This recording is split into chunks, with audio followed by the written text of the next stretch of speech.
Olá! Um dos combustíveis alternativos mais promissores para o Brasil é o hidrogênio verde. É que ele é produzido a partir da molécula da água. E água é o que não falta no nosso país. A energia é criada quando se faz a eletrólise da molécula do H2O, ou seja, quando ela é quebrada. Quando a eletricidade usada para quebrar a molécula da água vem de fontes sustentáveis, como eólica e solar, o hidrogênio resultante é chamado de verde. O hidrogênio verde oferece uma alternativa crucial aos métodos tradicionais de produção que emitem carbono, causando buracos na atmosfera terrestre. O investimento e a expansão dessa indústria podem impulsionar a inovação, gerando empregos qualificados e estimulando a economia. Nesse segundo de uma série de 3 pontos de vista sobre os chamados combustíveis verdes, eu recebo João Paulo Rodrigues, diretor de Relações Institucionais e Governamentais da Neoenergia. Além de já ser a encarregada da oferta de energia elétrica em cidades como Brasília, a empresa será a primeira a instalar uma usina de hidrogênio verde e um posto de abastecimento de combustível no Brasil, também aqui na capital. Olá, doutor João Paulo, muito bem-vindo. Olá, Mariana, obrigado pelo convite. Queria cumprimentar todos os telespectadores que estão nos assistindo também. Eu queria mostrar aqui um vídeo e, ao mesmo tempo, pedir para o senhor ir explicando, à medida que vai passando, como é que é feito esse processo até se chegar ao hidrogênio verde. Vamos lá. Nós estamos assistindo aí a uma importante fonte de energia renovável, que é a solar, bastante abundante no nosso país. Temos outras, como eólica, mas aqui focando na solar. Como a gente pode ver, há um convívio harmônico entre natureza e a produção dessa energia. Nós vemos aí animais circulando entre as placas. Não tem nenhum problema para eles, né? Nenhum, absolutamente, tudo seguro. Esse é um dos impactos positivos, que a gente pode ver a partir dessa fonte, além da sua natureza limpa e renovável, esse perfeito convívio que esse vídeo traz. Aqui a gente começa a ver a planta de produção do hidrogênio verde.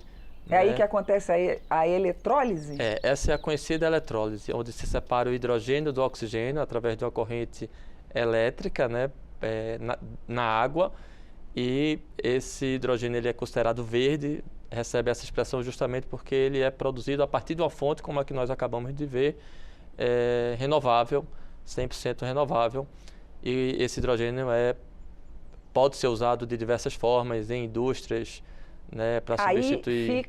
Ele fica armazenado. Ele fica armazenado justamente para ser usado na indústria, que pode ser usado de uma forma original, como o próprio hidrogênio, ou pode também derivar em produtos como amônia, para indústria química, por exemplo, fertilizantes, é bastante usado amônia, e a amônia é uma derivação do hidrogênio verde, ou do hidrogênio. Certo. Isso aí Esse vídeo é da Iberdrola, que fica onde? Essa é uma planta da Iberdrola em Porto Olhano. Essa planta fica dentro de um complexo de fertilizantes, e produz justamente essa matéria-prima, amônia, para essa indústria de fertilizante que nós temos, que tem lá, e nós temos essa planta de hidrogênio verde. Qual é o país? Espanha. Ah, na Espanha. Certo. E essa parte aí? Essa parte são os operários operando aí a abertura das máquinas, para eventualmente aí, fornecer o hidrogênio, ou são as manobras necessárias dentro de uma operação cuidadosa como essa que nós precisamos ter com o hidrogênio.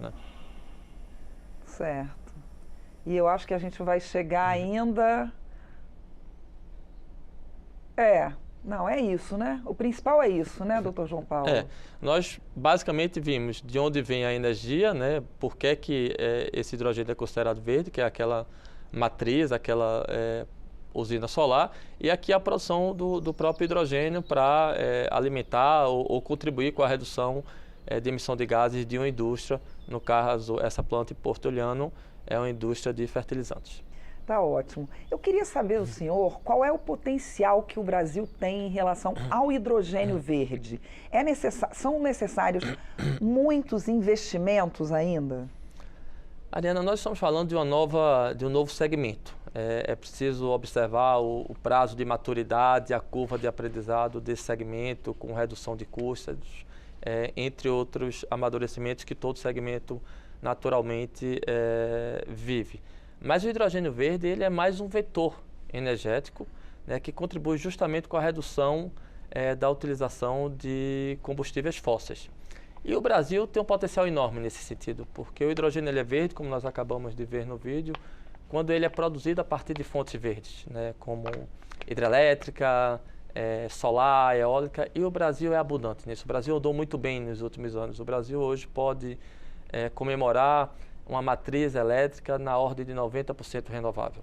Então nós temos tudo que precisa, né, para produzir e para sermos vanguardistas nesse novo segmento, que, como eu disse, assim, é um vetor importante para contribuir, principalmente naqueles segmentos onde a eletrificação é muito difícil, como a siderúrgica. A siderúrgica hoje é responsável por 8% da emissão de gases de efeito estufa no mundo. Então o hidrogênio verde surge justamente como essa possibilidade de substituição e de redução dos gases de efeito estufa. No caso da Neoenergia, ela está investindo cerca de 30 milhões de reais do Programa de Pesquisa e Desenvolvimento da Agência Nacional de Energia Elétrica, a ANEEL, na instalação pioneira dessa usina que também vai ter o posto de abastecimento, é isso?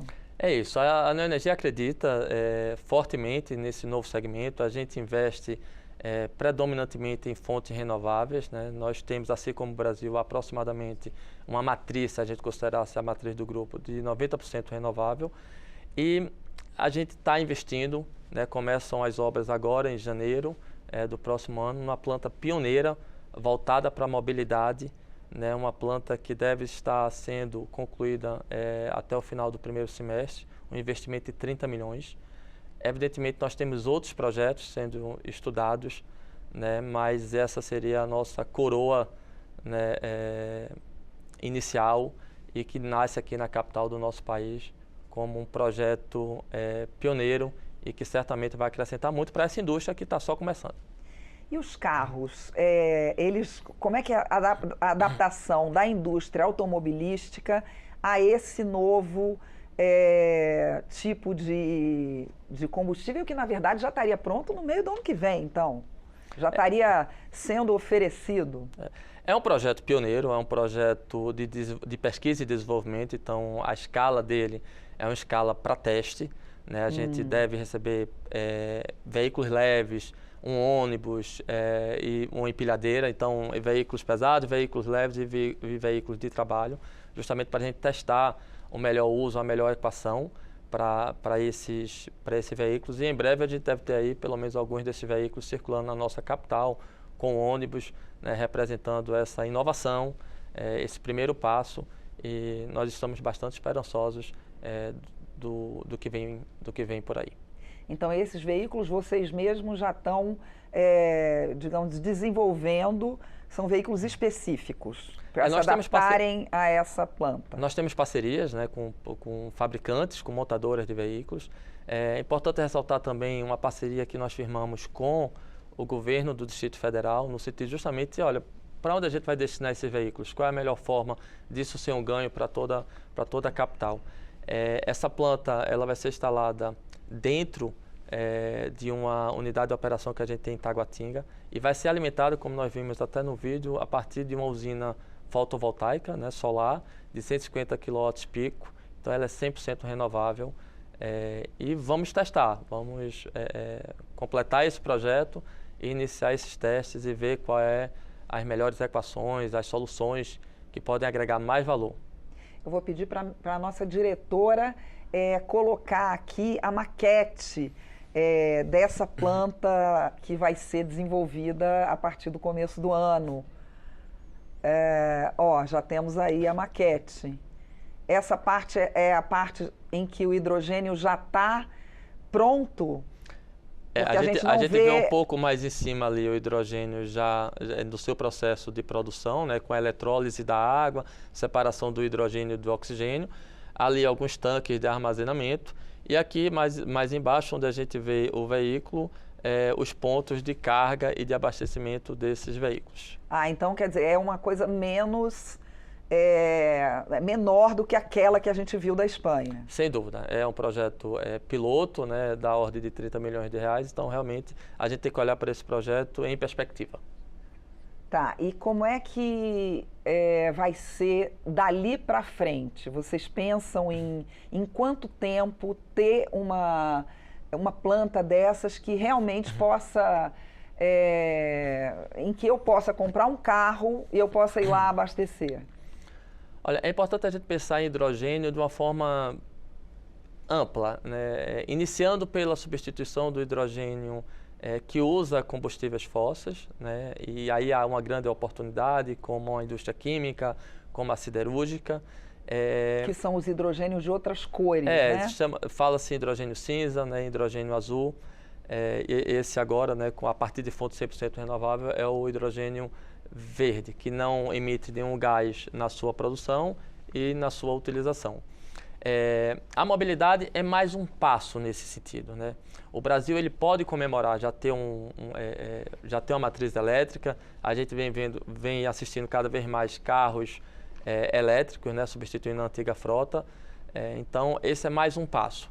Essa planta a gente precisa olhar ela em perspectiva, mas a Neoenergia tem outros projetos, a Neoenergia tem acordos firmados com o governo do Rio Grande do Sul, Pernambuco, Bahia, justamente no sentido de estudar as diversas possibilidades que existem, e a gente espera investir nos próximos anos bastante nesse segmento que está só começando.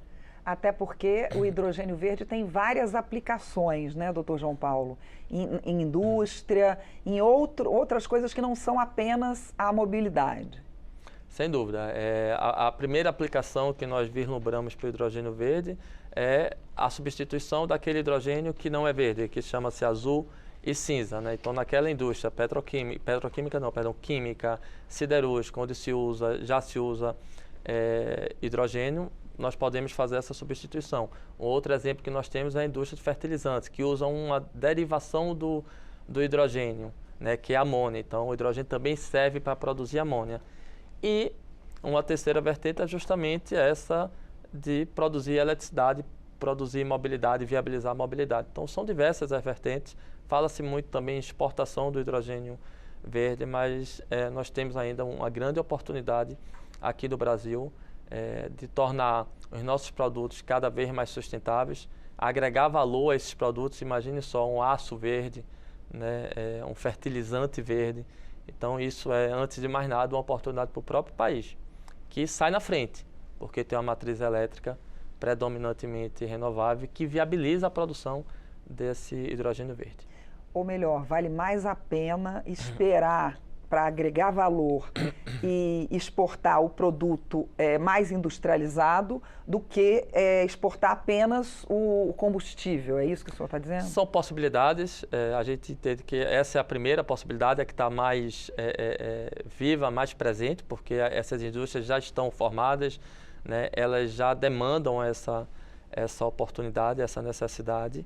E acho que esse é o primeiro momento do hidrogênio verde, né? Sem prejuízo, evidentemente, do mercado estrangeiro apresentar a necessidade e o Brasil também atender. Mas são passos, né? A gente teve um importante avanço agora no Congresso com 3 leis aprovadas, né? Então, 3 leis que incentivam essa tecnologia, que trazem um incentivo fiscal devidamente planejado, com prazo certo.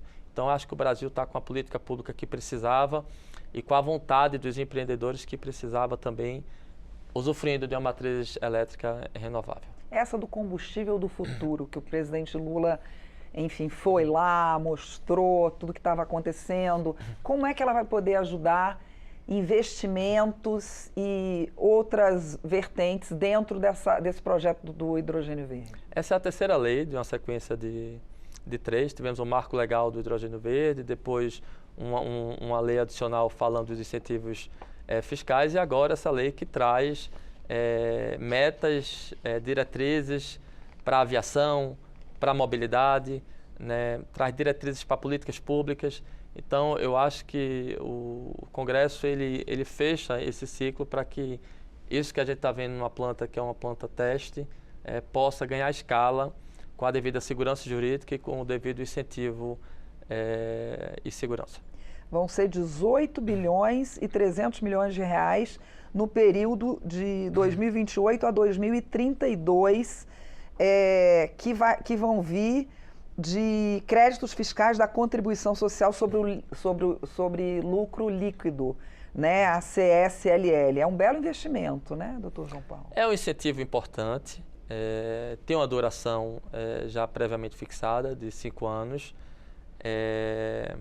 e que tem uma previsão lá no marco legal de aplicação através de um meio concorrencial, ou seja, o empreendedor que quiser acessar esse incentivo, ele vai ter que concorrer, vai ter que mostrar que o projeto dele é melhor. Isso faz com que a aplicação e a distribuição desse incentivo seja ou tenda a ser isonômica. Então, nós achamos que o marco legal veio ao encontro dos anseios e das necessidades que um novo segmento como esse precisa. Pois é, o Brasil já conta com uma matriz energética muito boa. Nesses 3 programas a gente está falando sobre alguns aspectos dela, vamos falar sobre o álcool, já temos biodiesel, dentro da gasolina já temos álcool e biodiesel, já existem os carros flex, mas ainda se fala muito no hidrogênio verde. Por que o hidrogênio verde seria melhor e mais avançado do que o que já temos hoje em dia, que já é avançado? Essa é uma excelente pergunta, Mariana, porque há uma certa confusão entre matriz elétrica, comum essa confusão entre matriz elétrica e matriz energética. A matriz elétrica do Brasil, como você disse, ela é predominantemente renovável e merece aí ser comemorada por todos nós. Essa matriz está devidamente equacionada e é ela que viabiliza a produção de hidrogênio verde. Mas o hidrogênio verde ele é, acima de tudo, um vetor energético. A matriz energética do Brasil não é tão renovável como a elétrica. A gente tem aproximadamente 40% da matriz energética renovável, o mundo está na ordem de 14%. É nessa matriz energética onde mora a primeira grande oportunidade. É a gente pegar aquelas indústrias que têm uma dificuldade de eletrificação, porque precisam chegar a temperaturas muito avançadas, ter uma determinada constância, e que usam hidrogênio hoje a partir de combustíveis fósseis, né, que é o famoso hidrogênio cinza e azul, fazer com que essas indústrias possam contribuir com essa matriz energética, com a renovação dessa matriz energética. Então, o hidrogênio é, acima de tudo, um vetor energético, né, que vai contribuir para a descarbonização dessas indústrias e, sim, de outros segmentos que já têm acesso à eletricidade, mas, acima de tudo, um vetor energético. Mais do que o combustível do futuro, digamos assim. Eu diria que ele é um combustível do futuro se a gente pensar que ele é um vetor energético.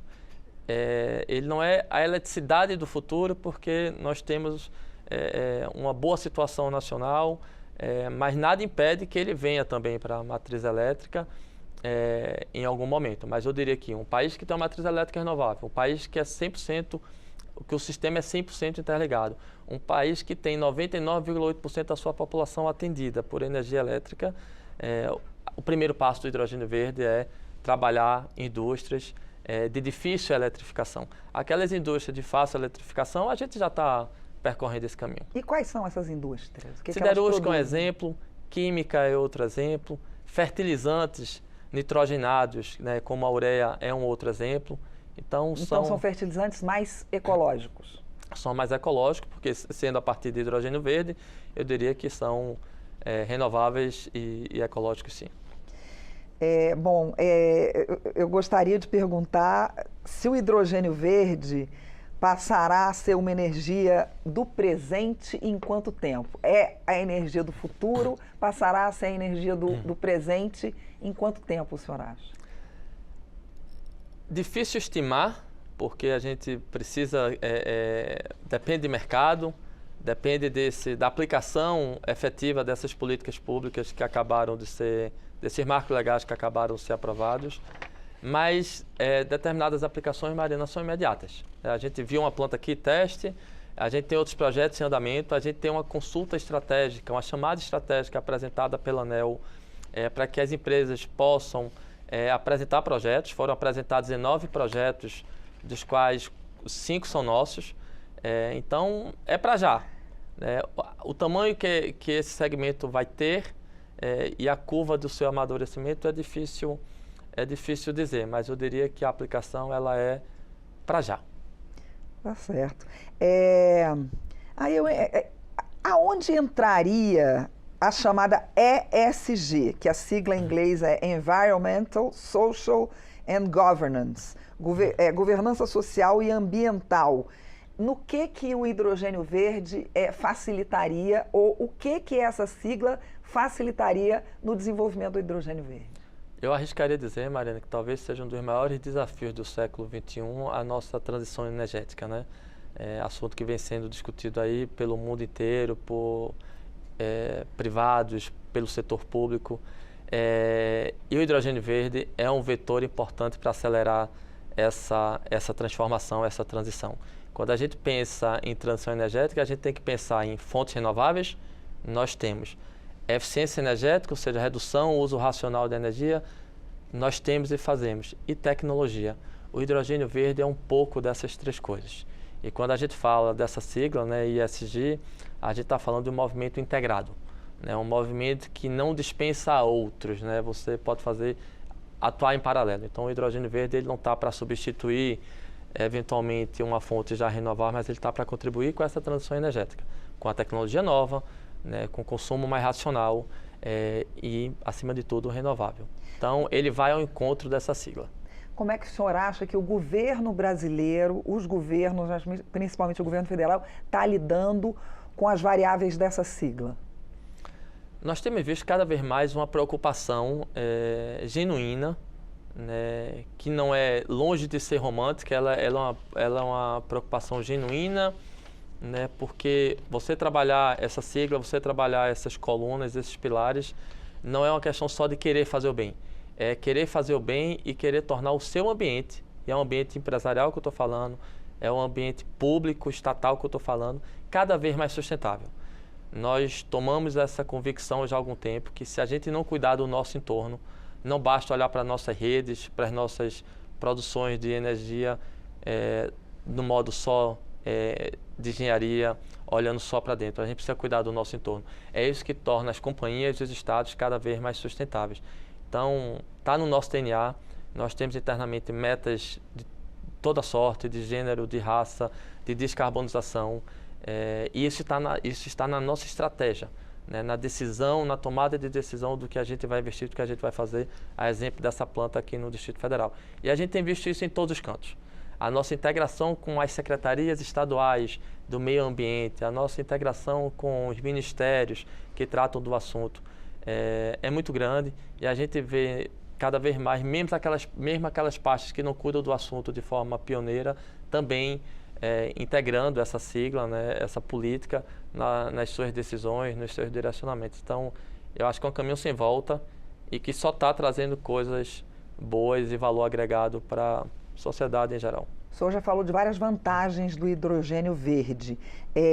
Uma outra é a questão do armazenamento, né? Ele pode ser transportado de diversas maneiras, seja como gás comprimido, líquido, criogênio ou absorvido em materiais como hidretos metálicos. Explica um pouquinho melhor isso. Olha, é bem técnico essa explicação. Se der para traduzir. O transporte do hidrogênio verde, o hidrogênio é altamente inflamável. Então, o que eu diria para deixar uma resposta bem assim palpável é que há um desafio grande no seu transporte. É por isso que a gente vislumbra, ou é também por isso que a gente vislumbra a primeira aplicação do hidrogênio verde, onde já se usa hidrogênio. Muito mais do que mobilidade ou do que situações que você demanda, ou como exportação você demanda um transporte. É possível, mas você precisa de uma infraestrutura, e mais do que uma infraestrutura, você precisa de uma logística, né, que dê conta desse transporte. Então, é um caminho, mas assim como foi a energia elétrica há anos atrás, você precisa de uma infraestrutura e você precisa de uma logística. Então, ainda temos uns passos para dar. E de segurança, né, porque é altamente inflamável. Quais os problemas para a implantação do hidrogênio? O senhor falou que na questão governamental tem ido bem e tudo, mas ainda existem entraves? O primeiro desafio, eu acho que era segurança jurídica e incentivo. Esse desafio foi recentemente ultrapassado através dos marcos que nós comentamos aqui. Eu acho que agora a curva e amadurecimento da infraestrutura, da logística, né, e da tecnologia para que se torne viável. Né? Um outro aspecto dessa viabilidade que nós podemos enxergar é que o Brasil, os empreendedores, os tomadores de decisão, efetivamente consigam agregar valor, né, aos seus produtos. Nesse primeiro momento, o hidrogênio verde tem um custo, ele precisa agregar valor para valer a pena, mas na medida que ele for sendo aplicado, que as tecnologias forem sendo desenvolvidas, assim como foram outras e são todas, a ideia é que cada vez mais esse custo reduza e fique cada vez mais acessível para grandes indústrias, para médias indústrias, para a mobilidade, como nós estamos vendo, né, nessa aplicação aqui no Distrito Federal. Então, eu acho que o caminho está traçado, agora começar a seguir ele. Boa sorte, então, com essa nova energia que vai entrar de vez para a nossa matriz energética. Muito obrigada. Eu agradeço demais, Mariana. Obrigado. Eu conversei com o João Paulo Rodrigues, diretor de Relações Institucionais e Governamentais da Neoenergia, sobre o hidrogênio verde no processo de transição energética. Eu sou Mariana Monteiro e esse programa faz parte da série de 3 programas Ponto de Vista sobre os combustíveis alternativos, também conhecidos como combustíveis verdes. Você encontra este e os outros 2 episódios da série no YouTube da Câmara. Até a próxima!